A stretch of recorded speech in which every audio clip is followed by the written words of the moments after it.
Stretch your leg and go. And, ha. Hey. And, not. 7, 8, again. 1, and 4, and again, good. Woo. Ha. Ha.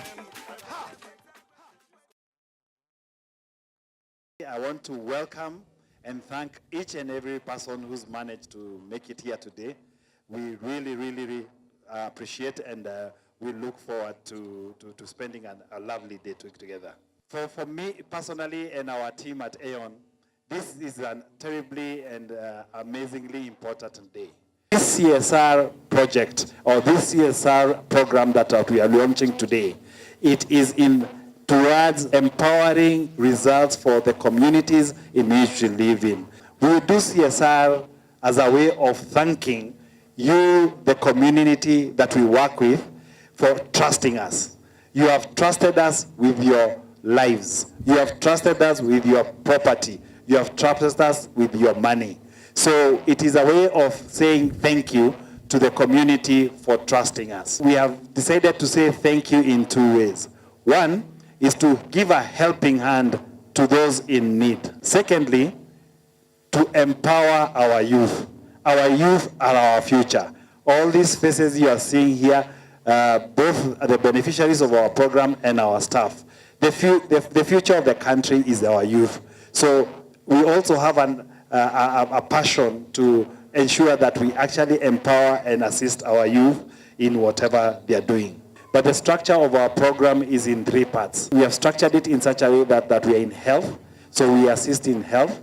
And the flagship, because there are many health things in the country, we identified the cerebral palsy community as one of the more needy communities, and we decided to champion the cause of the cerebral palsy community. We have partnered with the Cerebral Palsy Society of Kenya and the Ongata Rongai Special Home and Training Center, where we sponsor or we pay for therapy sessions for the children and support it in various other ways. I am the one leading Cerebral Palsy Society of Kenya, and I want to take this opportunity to thank you people and to thank God for you have taken a mantle that has really been a burden to us, creating awareness for cerebral palsy, because there's so much stigma, there's so much marginalization and so much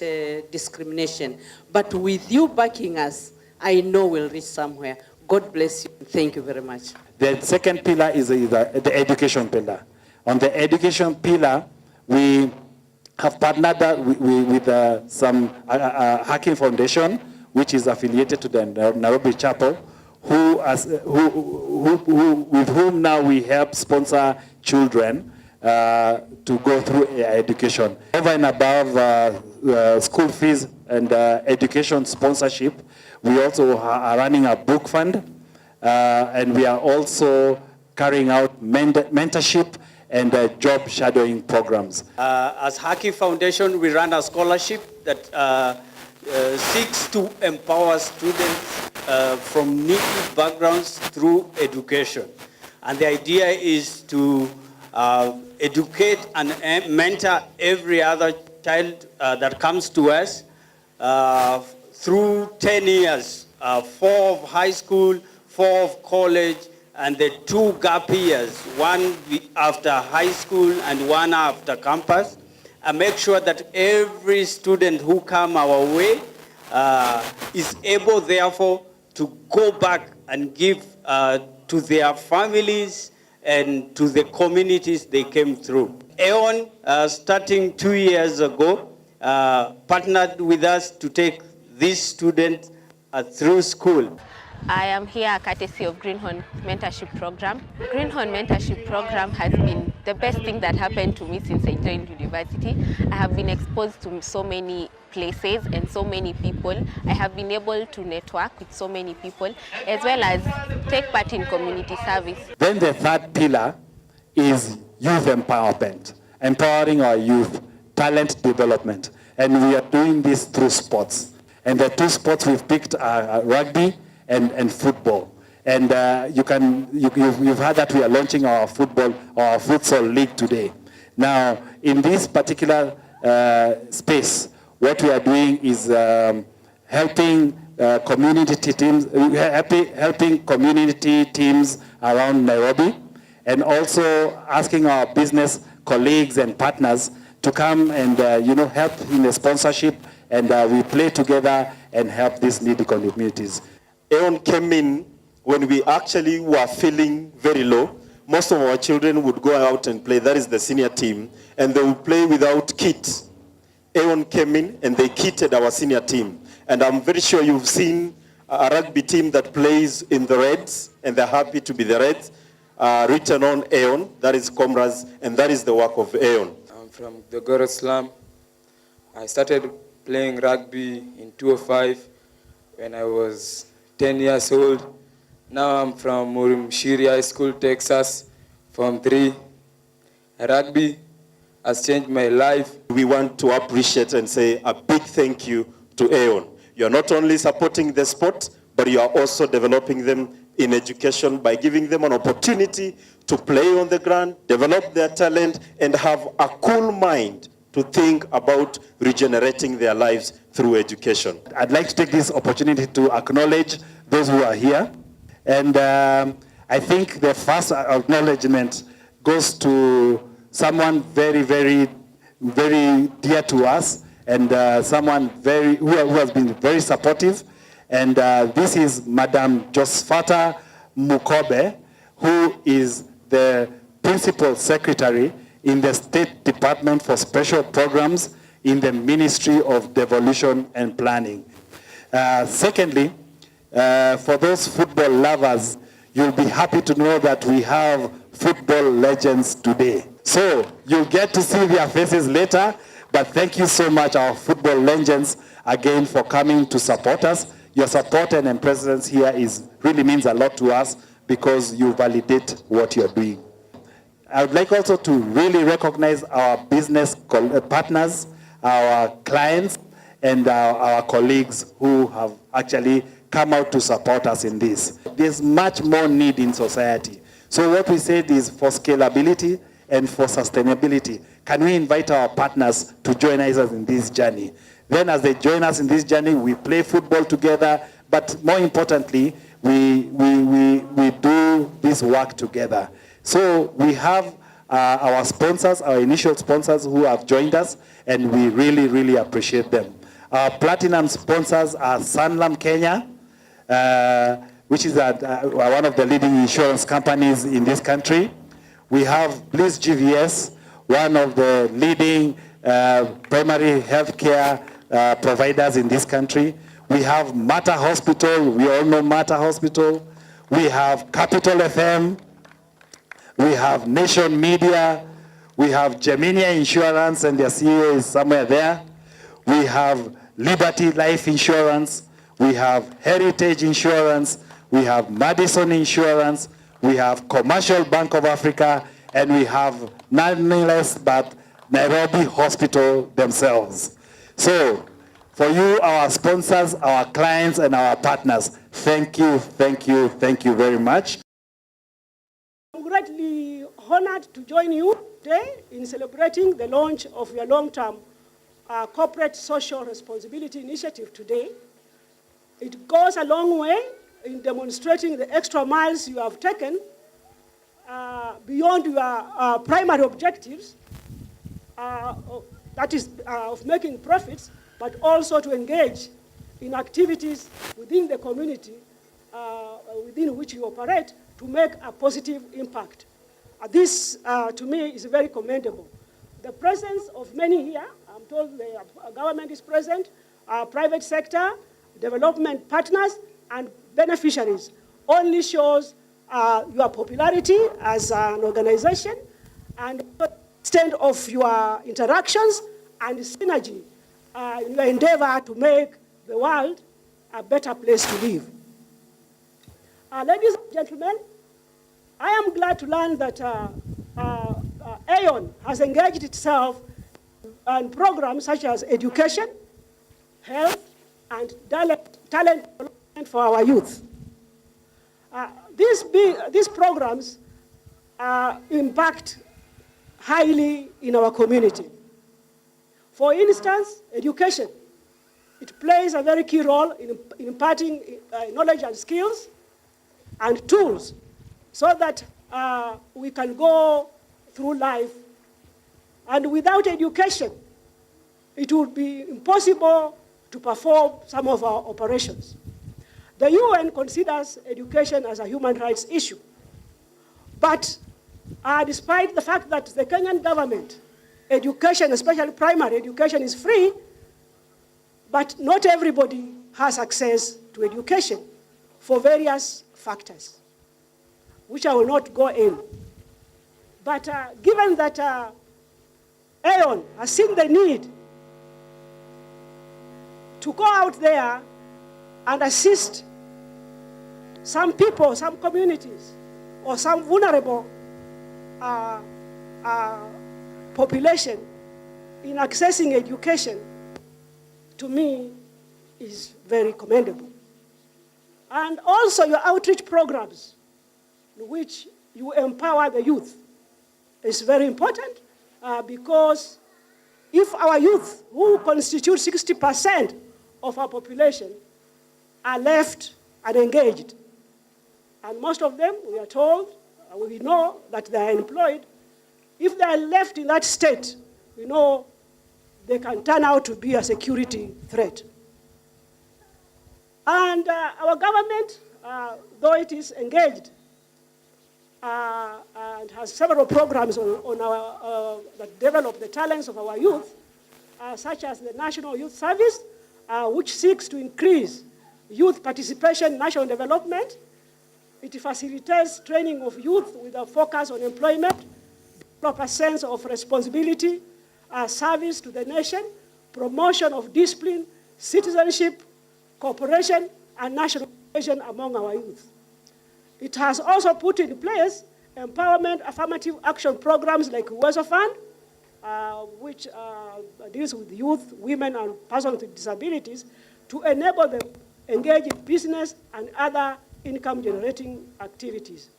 Government has also come up with access to government procurement programs, whereby 30% of government procurement is set aside for this purpose.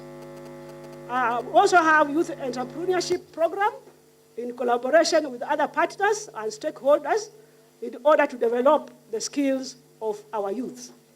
But as you are aware, government itself alone cannot meet the demands of our youth.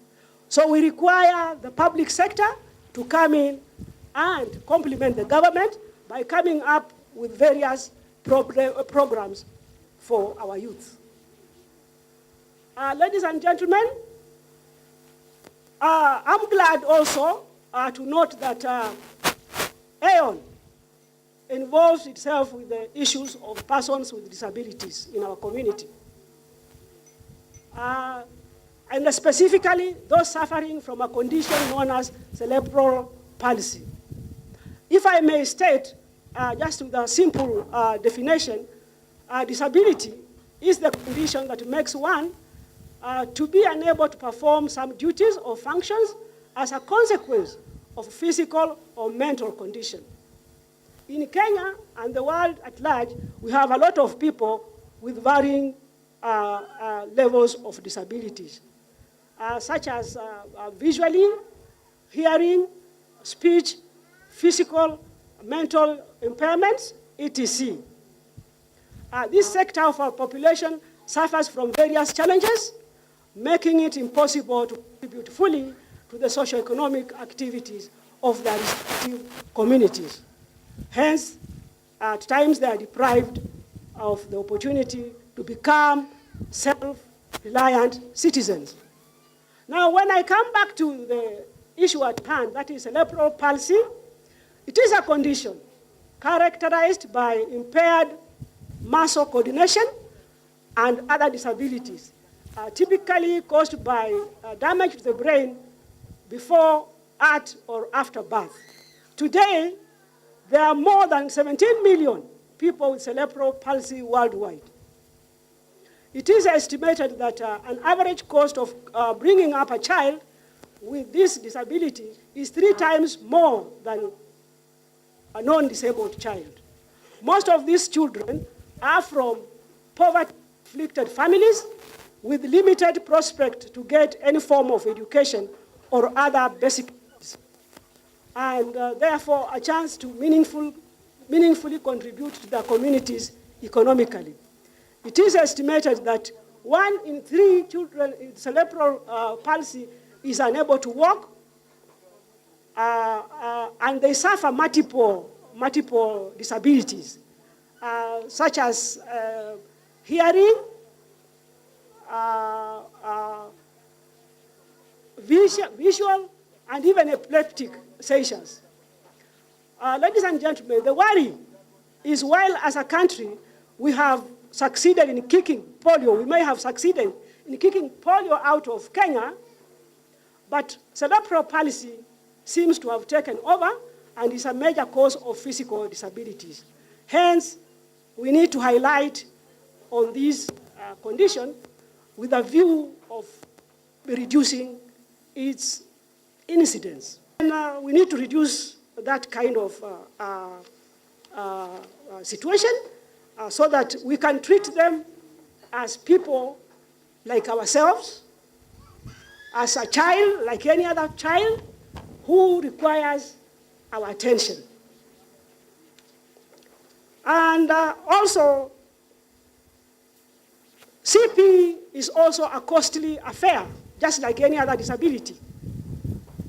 Because to treat it, you need to put in a lot more energy, a lot more money, a lot more time, a lot more resources for it to be treated. And also, they need to access education. And learning for this group of disabled persons may take long. As government, we are aware and we know that government has put in enough legislation to protect, to promote the rights of persons with disabilities, including the CPs. Even our own constitution is an example. We have other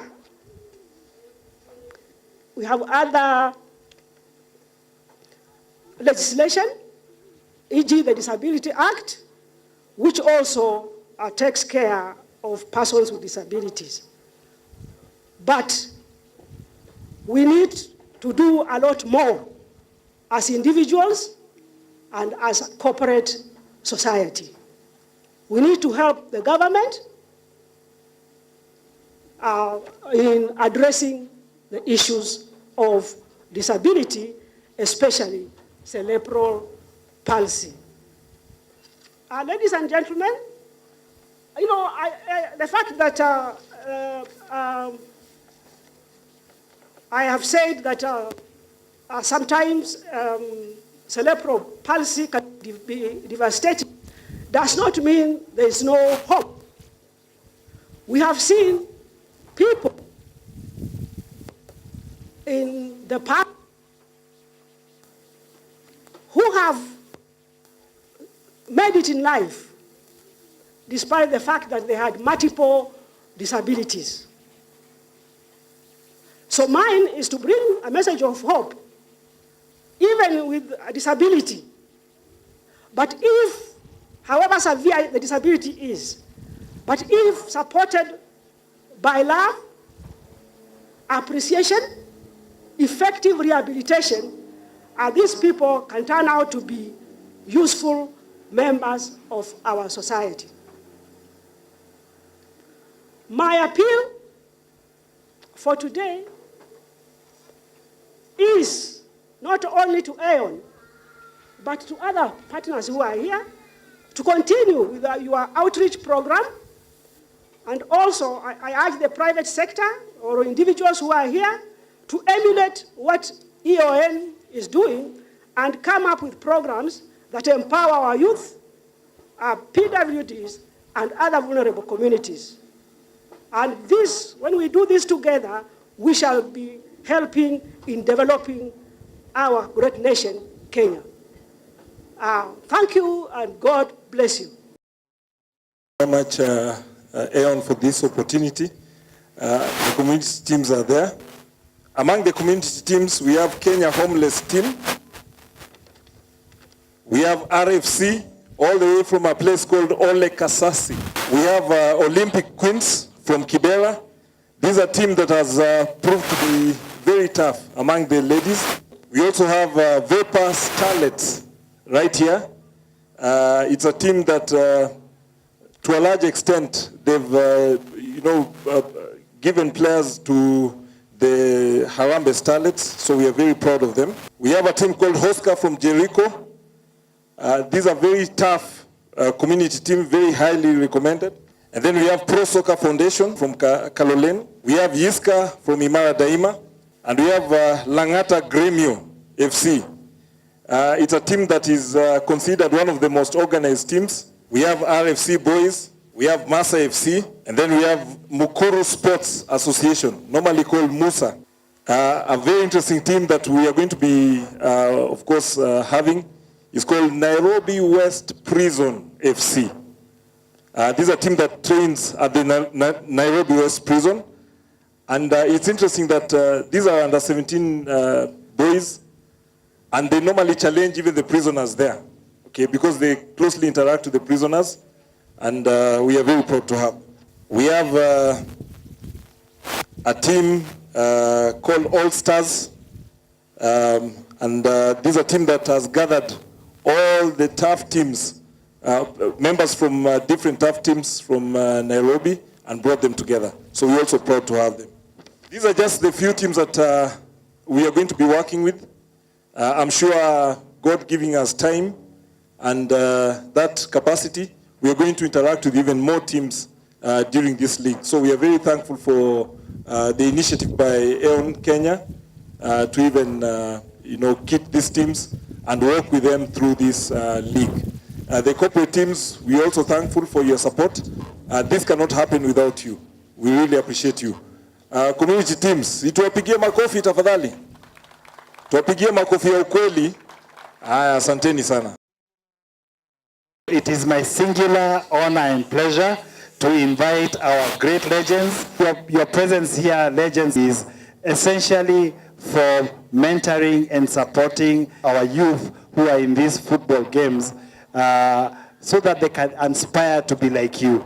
So your presence here is extremely valuable. So thank you for coming. Kadege Nampira is here. He is one of the greatest football legends ever. The best striker Kenya has ever had. Let's also ask Edward Kiza to come. The best stopper. Neville Pudo, the striker.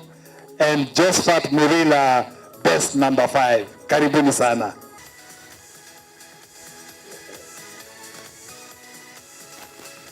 Good afternoon, everybody. When you see me walk like this, I wasn't playing football as you see me. I used to be like, I don't know.